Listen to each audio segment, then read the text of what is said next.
关于大空头的背景知识，我们现在都已经了解了，电影我们也看了，但是我们今天最终还得接触一个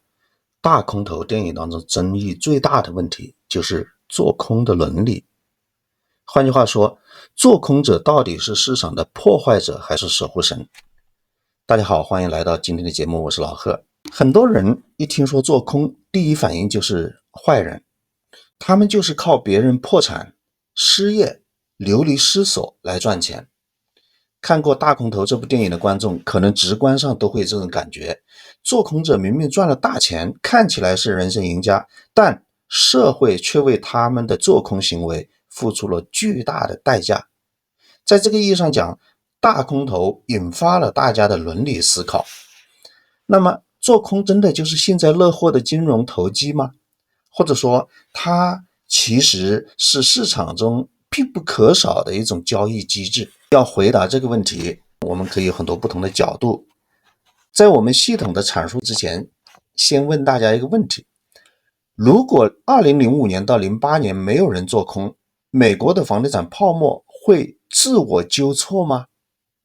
还是会变成更大的泡沫，最终不可避免的泡沫破灭，导致更大规模的社会灾难？我们今天从3个角度来看这个问题。首先，我们回顾一下大空头当中引发的伦理冲突到底是什么。其次，从学术的角度，我们来看看做空到底得到什么样的评价。第三，如果我们换一个角度，把做空者看成是市场的守护神，那么它会成立吗？首先我们看电影当中的伦理冲突。那我们知道在大空头里面有3条做空的主线，一共涉及到几组不同的人物。我们知道 Michael Burry 是最早发现次贷危机的苗头，然后率先使用 CDS 去做空美国的房地产和按揭支持证券的。而 Mark Bone 团队是愤怒的质疑者，他们质疑华尔街，质疑银行体制，最终他们也靠做空华尔街赚到了钱。而中地资本的2个年轻人，他们觉得自己发现了极好的机会，兴奋的下注，指望靠这笔交易实现人生的巅峰。赚到钱后高兴的手舞足蹈，但是就在他们手舞足蹈的时候，他们却被老银行家 Ben 冷冷的耻笑了。 Ben 提醒他们，你们别笑，别跳舞，因为你们赚钱的背后有数百万人会失去家园。很多公众的观感是不是会像老银行家 Ben 一样，觉得做空者是幸灾乐祸呢？到底谁是经济崩溃、华尔街金融危机的制造者？所以矛盾的核心问题是，华尔街金融危机它的责任到底是泡沫制造者还是做空者？你会怎么看待这种矛盾？或者我们设想一下，如果你是中地资本的年轻人，刚刚赚到人生第一桶金，却被老前辈泼冷水，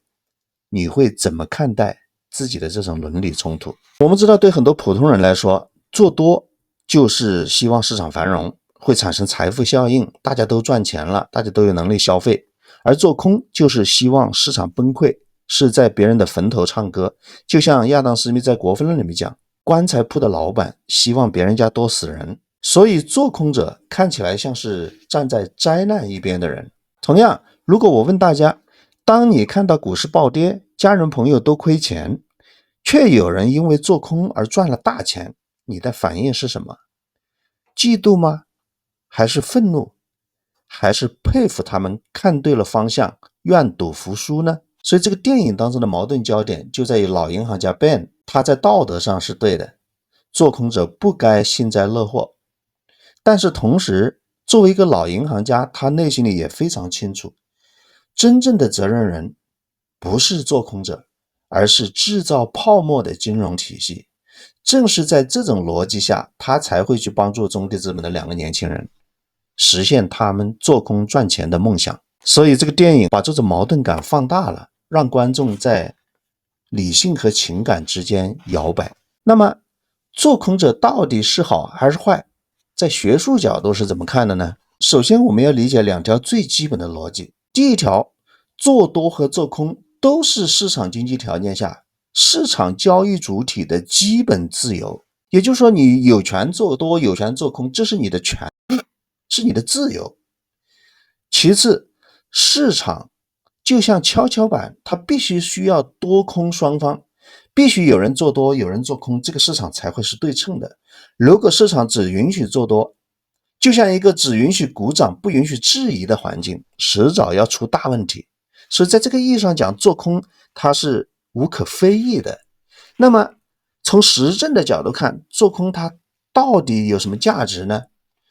学术角度，绝大多数文献都认为做空的主要作用是正面的。我们大体简单的总结一下，至少做空在学术层面上它有以下3个意义。第一，它提高了市场的定价效率。想想看，如果只允许做多不允许做空，看多者他可以用钱去投票，他可以买，而看空者他因为不能做空，所以他不能进入市场，他的力量无法在市场得到体现。这样的话，市场处于一种不对称的状态，泡沫会越吹越大，定价会越来越偏离基本面。但是我们知道树不能长到天上去，泡沫总有一天它会崩盘的。所以当泡沫越吹越大，定价越来越缺乏效率，价格越来越远离基本面，最终当泡沫崩盘的时候，谁来承担代价？第二，做空有利于完善公司治理。简单说，做空者就是财务打假人，他们会在第一时间里面去调查这些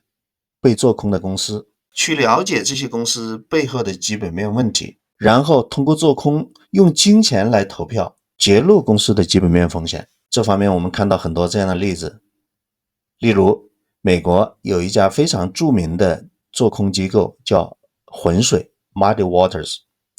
浑水这家公司是一个专业的做空者，他在全球范围内做空了很多公司，特别是香港市场和美国纳斯达克的中概股。大家可能耳熟能详的一些非常经典的案例，例如辉山乳业、瑞幸咖啡、新东方，这些公司都被他做空过。辉山乳业在他做空后，股票价格瞬间崩盘。瑞幸咖啡也是一个非常经典的案例。2020年1月31号，浑水公司突然发布瑞幸咖啡的做空报告，提出5大证据、4大疑点。瑞幸咖啡对此什么反应呢？2月3号，瑞幸咖啡随即发公告，对 Muddy Waters 的指控矢口否认。但随后由于美国投资者对瑞幸咖啡股价波动提起集体诉讼，迫使瑞幸咖啡成立独立调查组。经过2个月的调查，4月2号，瑞幸咖啡发布公告，承认虚假交易，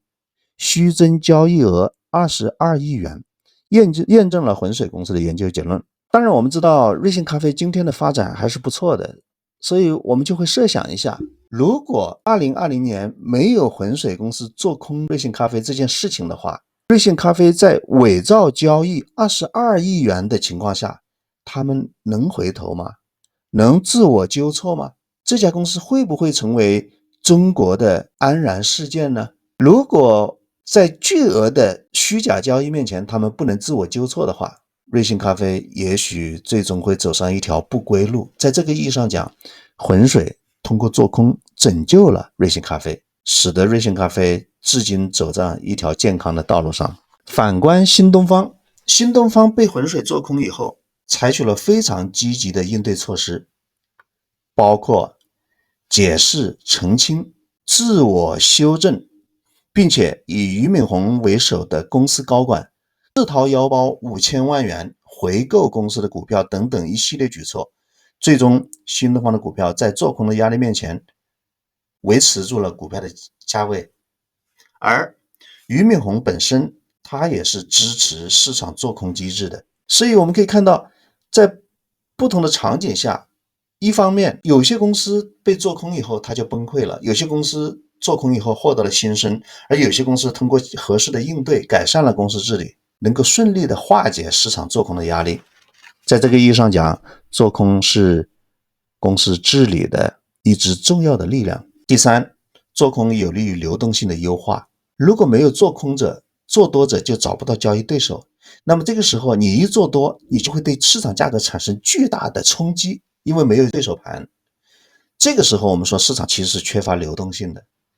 所以要有多头和空头，市场才会充分交易，充分消化信息，足够的流动性来支撑这个市场。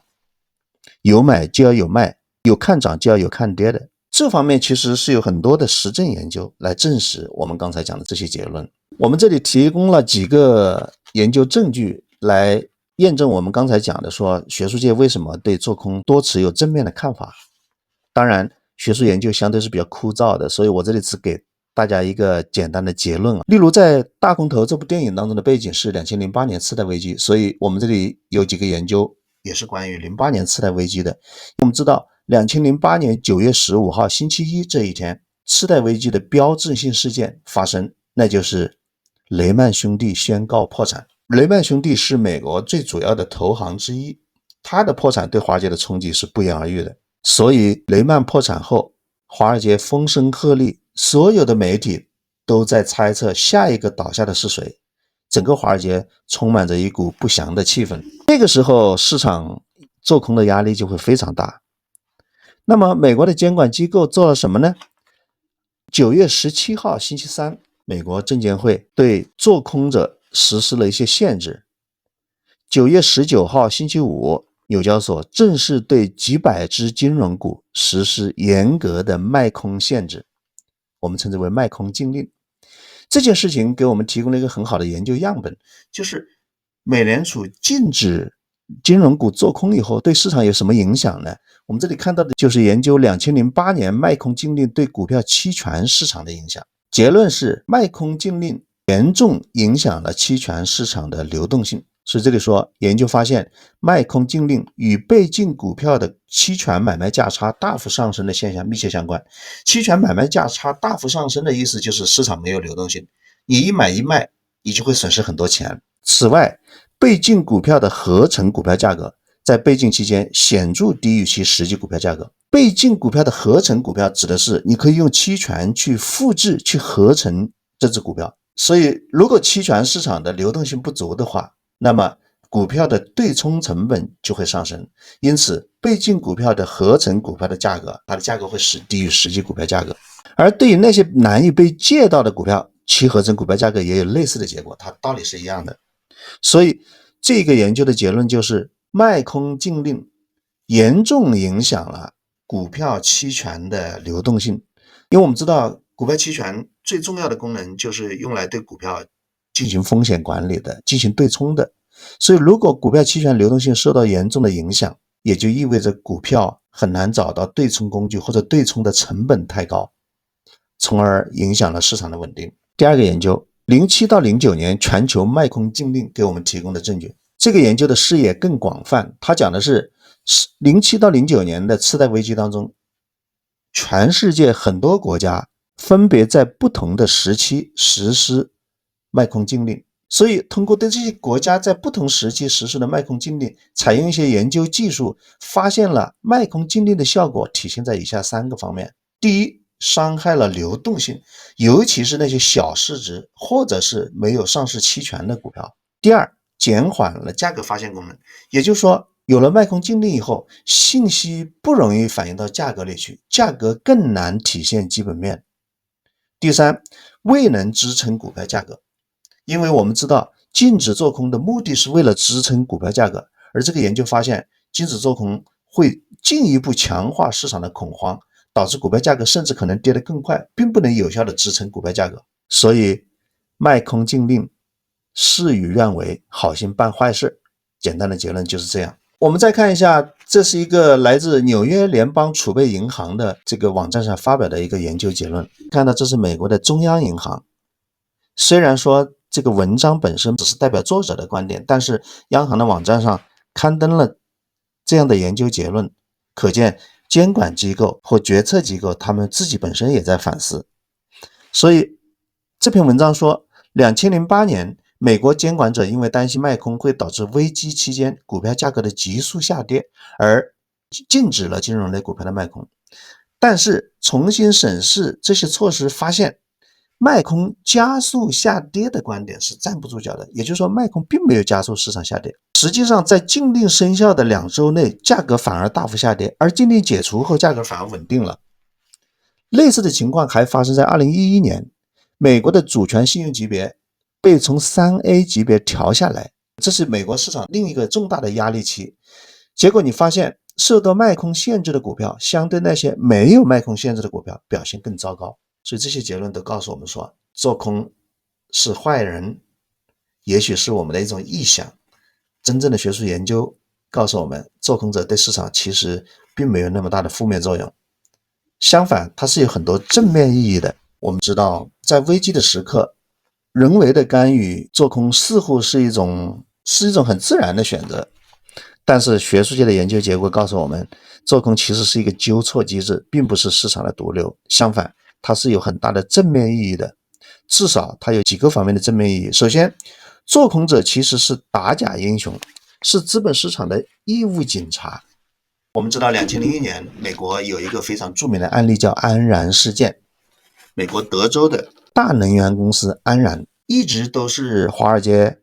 分析师和媒体眼中的好孩子，所有的媒体和分析师都在吹捧他们，没有人能够去揭穿他们，甚至他们是利益共同体。最终真正揭穿安然事件的是做空者，他们承担了巨大的风险，用金钱投票，所以如果他们判断错了，他们可能会倾家荡产，但他们冒着这种风险，一方面为了自己赚钱，另外一方面客观上他们也将公司的治理缺陷的真相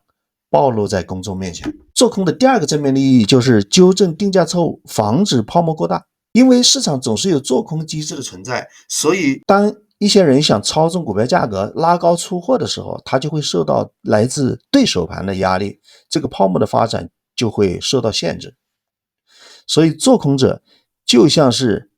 指出皇帝没穿衣服的孩子，他们只不过是指出了真相，真相很不堪，但是我们必须直面。如果我们不能直面泡沫的真相，最后泡沫可能越吹越大，越大的泡沫崩盘时候代价越惨烈。就像很多国家在房地产市场上都会经常产生泡沫，房地产市场是很难做空的，特别我们看到在亚洲国家没有发达的衍生品市场，像 CDS 这样的工具，那你在房地产市场是没有做空的工具。所以我们可以看到很多经济体因为衍生品市场不发达，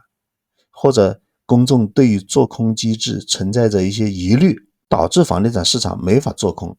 很多国家和地区都滋生了巨大的房地产泡沫。最终当房地产泡沫崩盘以后，我们看到的都是一地鸡毛。大空头里面的情节如果对照一下，我们也可以设想，如果当年没有 Michael Burry 这样的做空者，没有这样的基金经理做空房地产市场的话，房地产市场它也能自我纠错吗？第三，做空者其实对多头是有利的，因为他会给多头提供更好的购买机会，让他们买到更廉价的筹码。也就是说，你在股票市场、房地产市场，如果你是买方，你是不是希望买到更便宜的股票、更便宜的房子？做空者把价格打到它的合理价位，你才有进场的时机。做空越激烈，价格打得越低，对多头越有利。在这个意义上讲，做空者其实是多头的福音。就像巴菲特经常说的那句话，低迷的股价永远是你最好的朋友。也就是你作为一个股票的买方，特别是你如果是一个长期持有者，你希望买更多的便宜的股票，那么低迷的股价就能让你买到更合理的价位。所以换句话说，做空者其实是帮我们清理战场，他们清理完战场以后，多头才能安全的进场。在这个意义上讲，我们重新评估多头和空头，它到底是互补关系还是对立关系呢？当然我们说做空者有很多正面意义，学术研究也告诉我们，做空并没有那么对市场并没有那么大的危害，但是做空依然是有伦理边界的。譬如这几点我觉得是很容易达成共识的。第一，你可以赚钱，但是你不能幸灾乐祸。第二，你要用合法手段赚钱，你不能操控市场。第三，你应该是市场的清洁工、清道夫，而不是市场规则的破坏者。那最后我们简单的总结一下，整体上讲，大空头这部电影给我们呈现了一些做空的伦理冲突，特别是通过老银行家 Ben 的态度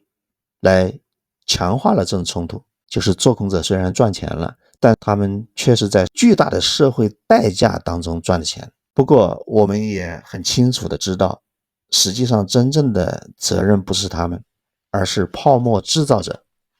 学术研究也表明，做空是市场的纠错机制，有利于提升资本市场的定价效率，改善公司治理，增强流动性。当然，做空者虽然有很多正面意义，但它也必须有道德边界。做空者不能幸灾乐祸，不能恶意操纵，应该做市场的清洁工，让市场更透明、更真实。那么各位看完这部电影，在你的心目中，做空者是市场的破坏者还是守护神？或者说看完这个电影和这个视频以后，你的观点是否会有一些变化呢？欢迎大家留下你的心路历程。谢谢大家，我们下次再见。